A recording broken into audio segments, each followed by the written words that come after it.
Hello, it's Lyndsay Allison back with another video. This one is about finding those small signs of success in the midst of decluttering your home, or as you live a minimalist lifestyle.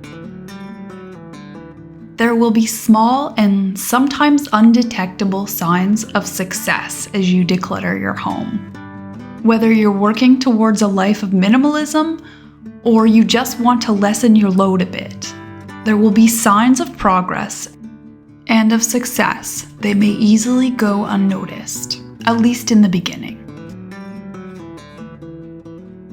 And the reason why it's important for us to take note of these tiny changes is because the work of decluttering our home, especially when we're starting out and when we have a lot to get through, is hard, often grueling, and can be filled with mental and emotional strife.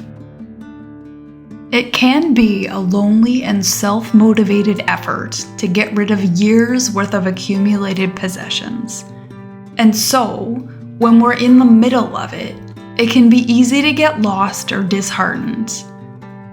But you can find small signs of progress in your decluttering if you know where to look.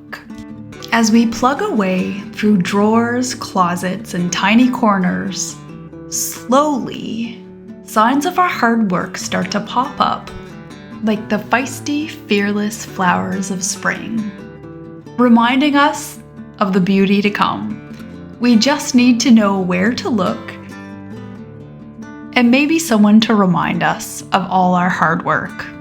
Let me remind you of all that you have done. Here are those 6 signs of success that you may have missed as you declutter your home.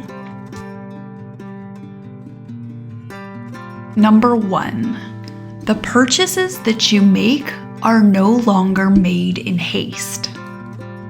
One of the biggest decluttering feats is the part where we stop acquiring things by whim or impulse. It doesn't necessarily seem like part of the act of decluttering, but if we keep getting more, then we keep canceling out the fruit of our decluttering labors. So if you've noticed a stronger disdain for the idea of taking unnecessary things into your possession, this is one of the great signs of success as you declutter your home. It can be hard, especially in the beginning, because purchases or the excitement that comes from them may be a high that we have enjoyed for years. But if we acknowledge the mindset of needing less, we're doing well, and we're getting somewhere. Number 2, you're better at finding things when you need them.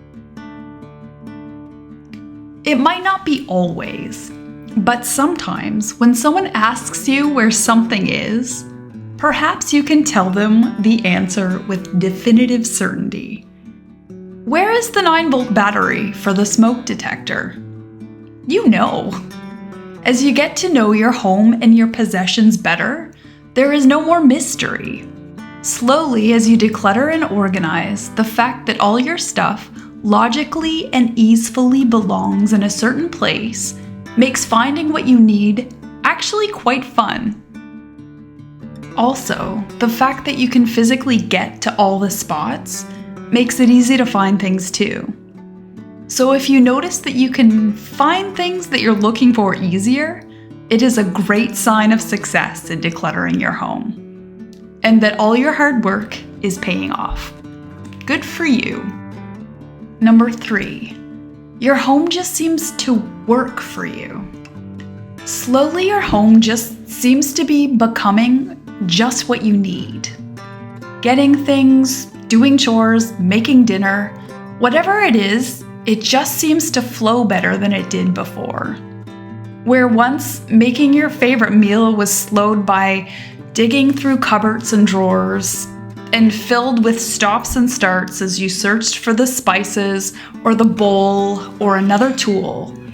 Now the stuff is just where it needs to be, and it makes the endeavor a bit more fun and a lot easier. If everything is in its place and we know the place, things just get better and better. And we find ways to do things more and more effectively in our space as we go. Number 4, you feel a new level of calmness when you come home. When you step into your home from a stressful day out, maybe you can feel an ease. There is a calm that wasn't always there as you get into the door and feel your home surround you.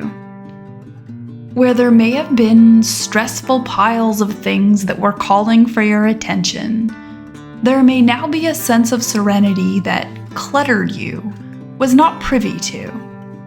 As you slowly etch out the ways that your home and possessions are able to work for you, the stress of what you need to get done is unnecessary.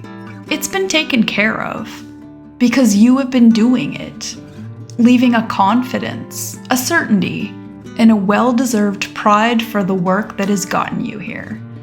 Take a breath and a bow. Well done. Number 5. When people come visit, they say, "How are you always so tidy?" We may be aware that it's easy to go blind to your clutter, but we might not be as aware that it's also easy to forget the changes that we've made in our decluttering. So when someone comes to visit with their fresh eyes, they may just be able to remind us how good our place is looking. Sometimes I forget how much decluttering I've done until my mother comes to visit and she says something about my tidiness, and I'm reminded of how far I have actually come. Another part of this is the fact that it's just so much easier to keep a place tidy when there's less stuff around. So if someone who doesn't come over every day mentions that your place is looking good, it could be a very good sign. Number 6, you feel lighter and more excited about the future. Once we have purged the things that may have caused feelings of guilt and uncertainty, simple things can just feel easier. What we have kept has likely been done with intention, and so what we do have is more likely to inspire and excite us. And what we have chosen to discard, it leaves that speck of space that we need to breathe. It leaves that integral bit of room for inspiration, delicious uncertainty, and for new ideas. Once we lighten our load, we might feel it within ourselves that there is room to grow and time to change. And there is. A life of less clutter is worth the effort that it takes to get there. And the intention within the effort, it isn't meant to end. I hope for you that you'll never feel like you've done it or like you're finished, because minimalism and decluttering is a practice. It's not a destination, and there is no finished. Success in minimalism or decluttering is the daily mentality that we carry with us. It's that little voice of reason that comes up when we suddenly think that we should probably just buy that thing before we've had a chance to think it through. It's the calm within that grows with time, and that love for all the spaces in between. It is the respect for the things that we have kept, and the quiet ease inside of us knowing that we have enough, and knowing that enough is enough. So, if we are working to lessen our intake, and we're choosing things with intention and with thoughtfulness, we are doing well, and we are getting somewhere. Thank you guys so much for being here. I truly appreciate your support. I hope you have a wonderful day, and I'll talk to you next Thursday. Bye.